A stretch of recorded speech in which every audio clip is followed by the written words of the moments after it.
റെജു ലൂക്കോസ് ഒന്ന് ആലോചിച്ച് നോക്കൂ. CPM-ന് ഒരു നിലപാടെടുക്കാൻ പറ്റാത്ത രീതിയിലേക്ക് കാര്യങ്ങൾ പോവുകയാണ്.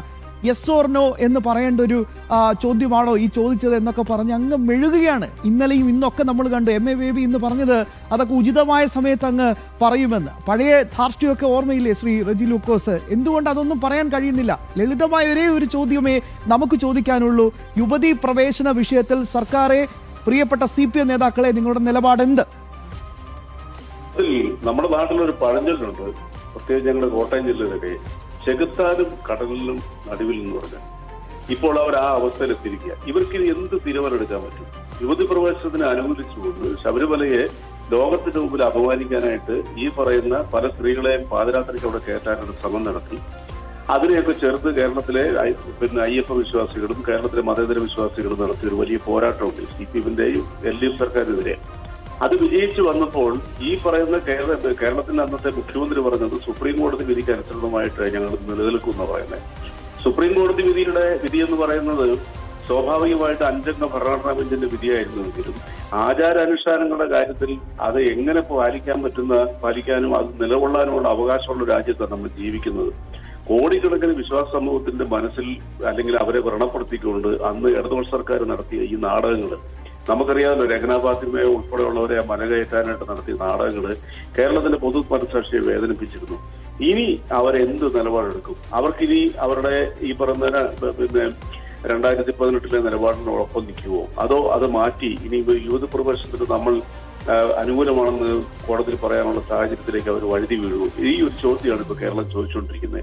രണ്ടിൽ എന്ത് തീരുമാനം എടുത്താലും കേരളത്തിന്റെ പൊതു മനസാക്ഷിയുടെ മുമ്പിൽ CPM LDF ഒരു ചോദ്യചിഹ്നമായി മാറും. കാരണം യുവതി പ്രവേശനത്തിന് അനുകൂലമായ രീതിയിലുള്ള പ്രക്ഷോഭങ്ങൾക്കെതിരെ അത് അടിച്ചമർത്താനും നിരവധി ഏതാണ്ട് 4,000-ഓളം മനുഷ്യരെ കേസിൽ കൊടുക്കുകയും ഒക്കെ ചെയ്ത ഈ രാഷ്ട്രീയ പ്രസ്ഥാനവും അത് നേതൃത്വം കൊടുക്കുന്ന സർക്കാരും ഇനി എന്ത് നിലപാടെടുക്കും? ഇനി തങ്ങൾ ശബരിമലയിൽ യുവതി പ്രവേശനത്തിന് എതിരാണെന്ന് പറഞ്ഞു കഴിഞ്ഞാൽ അന്ന് കൊടി പിടിച്ച് കേരളത്തിലുടനീളം പ്രക്ഷോഭങ്ങൾ നടത്തി കേരളത്തിലെ ജനങ്ങളുടെ ജീവിതത്തെ പോലും ചോദ്യം ചെയ്ത് ശബരിമലയിൽ വരുന്ന അയ്യപ്പഭക്തന്മാരുടെ പോലും വെക്കിട്ട് കയറിയ സഖാക്കളുടെ അടുത്ത് ഇവരെന്ത് ന്യായീകരണം പറയാൻ പറ്റുന്നേ?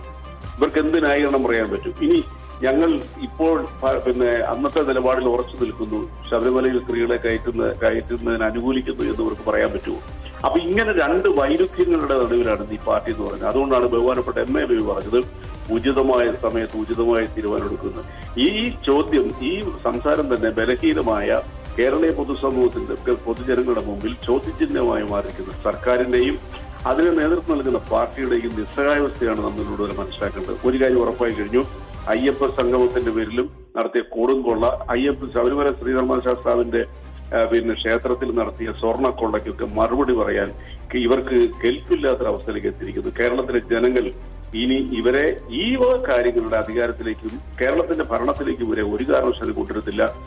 ശബരിമല ധർമ്മശാസ്താവിന്റെ പ്രശസ്തി ആഗോളവൽക്കരിക്കാൻ നടത്തിയ നാടകങ്ങൾ അപമാനമായി ലോകത്തിലെ അയ്യപ്പ വിശ്വാസികളുടെയും മതേതര മനസാക്ഷിക്കും വലിയ മുറിവേറ്റിരിക്കുന്നു. എന്താ കാരണം? മൂന്നാറിൽ പോയപ്പോൾ ഒരു റൂം എടുത്തിരിക്കുന്നു. കേരളത്തിന്റെ മുഖ്യമന്ത്രിക്ക് അന്തി ഉറങ്ങാനായിട്ട് 2 ലക്ഷം രൂപയുടെ ചെലവ് വന്നിരിക്കുന്നു. ഇങ്ങനെ എന്തെല്ലാം തട്ടിപ്പുകൾ, നടക്കാത്ത പരിപാടിക്ക് വേണ്ടി 8 ലക്ഷം രൂപ കവർന്നെടുത്തിരിക്കുന്നു. ഇങ്ങനെ ഓരോന്ന് 7.5 ലക്ഷം രൂപ ഡീസൽ അടിച്ചെന്നും പറഞ്ഞ് കവർന്നെടുത്തിരിക്കുന്നു. അപ്പൊ ശബരിമലയെ കൊള്ളയടിക്കാനായിട്ടുള്ളൊരു സ്ഥാപനമായി മാറ്റിയ ഈ ഇടതുപക്ഷ സർക്കാർ, അതിന് നേതൃത്വം നൽകിയ ദേവസ്വം ബോർഡും അന്നത്തെ പ്രസിഡന്റും ഒക്കെ കേരളത്തിൽ കുറ്റവാളികളുടെ പരിവേഷത്തിലാണ്. അത് ശബരിമലയെ സംബന്ധിച്ചോട് കേരളത്തിന്റെ ഏറ്റവും ഞാൻ CPM-ന് വിട്ടുപോകുന്നതിന് മുമ്പ് പോലും ചാനൽ ഡിബേറ്റുകളിൽ ഞാൻ കൃത്യമായിട്ട് പറഞ്ഞിരുന്നു, ശബരിമലയോട് കാണിച്ച അതിക്രമങ്ങൾ ഓർക്കത്തില്ല എന്നുള്ളത്. ഇന്നും CPM-ന്റെ ഒരു ജില്ലാ കമ്മിറ്റി മെമ്പർ ജയിലിൽ കിടക്കുക. അയാൾക്കെതിരെ ഒരു നടപടി പോലും പാർട്ടി തലത്തിൽ ഇവർ എടുത്തിട്ടില്ല. ഇവർ നിസ്സഹായരാണ്. കാരണം ഈ പങ്ക് ആർക്കൊക്കെ പോയെന്നുള്ളവരും അയാൾ വിളിച്ചു പറയും. അപ്പൊ അതുകൊണ്ട് ഒരു കാര്യം ഉറപ്പായി കഴിഞ്ഞു, സുപ്രീം കോടതിയിൽ ഇവരേത് അഫിഡവിറ്റ് കൊടുത്താലും കേരളത്തിലെ ജനങ്ങളുടെ മുമ്പിൽ ഇവര് വിചാരണ ചെയ്യപ്പെടുന്ന കാര്യത്തിൽ യാതൊരു തർക്കവുമില്ല. എനിക്ക് ഓർമ്മയുണ്ട് ശ്രീ റെജി ലൂക്കോസ്, അങ്ങയുടെ ആ നിലപാട് അന്ന് അങ്ങ് BJP-യിൽ എത്തുന്നതിന് മുമ്പ് CPM ആശയങ്ങളുമായി സഞ്ചരിക്കുന്ന സമയത്ത് തന്നെ അങ്ങ് കൃത്യമായ നിലപാടെടുത്തതാണ്. ശബരിമല വിഷയത്തിൽ ഇത്തരത്തിൽ കാര്യങ്ങൾ ചെയ്യാൻ പാടില്ലായിരുന്നു എന്ന്. തീർച്ചയായും ആ നിലപാടിനുള്ള ശക്തമായൊരു പിന്തുണയും അഭിനന്ദനവും കൂടെ അറിയിക്കുകയാണ് ഞങ്ങൾ ടീം ജനം. വളരെ നന്ദി ശ്രീ റെജി ലൂക്കോസ് ഈ നിമിഷം ഞങ്ങളോട് പ്രതികരിച്ചത്.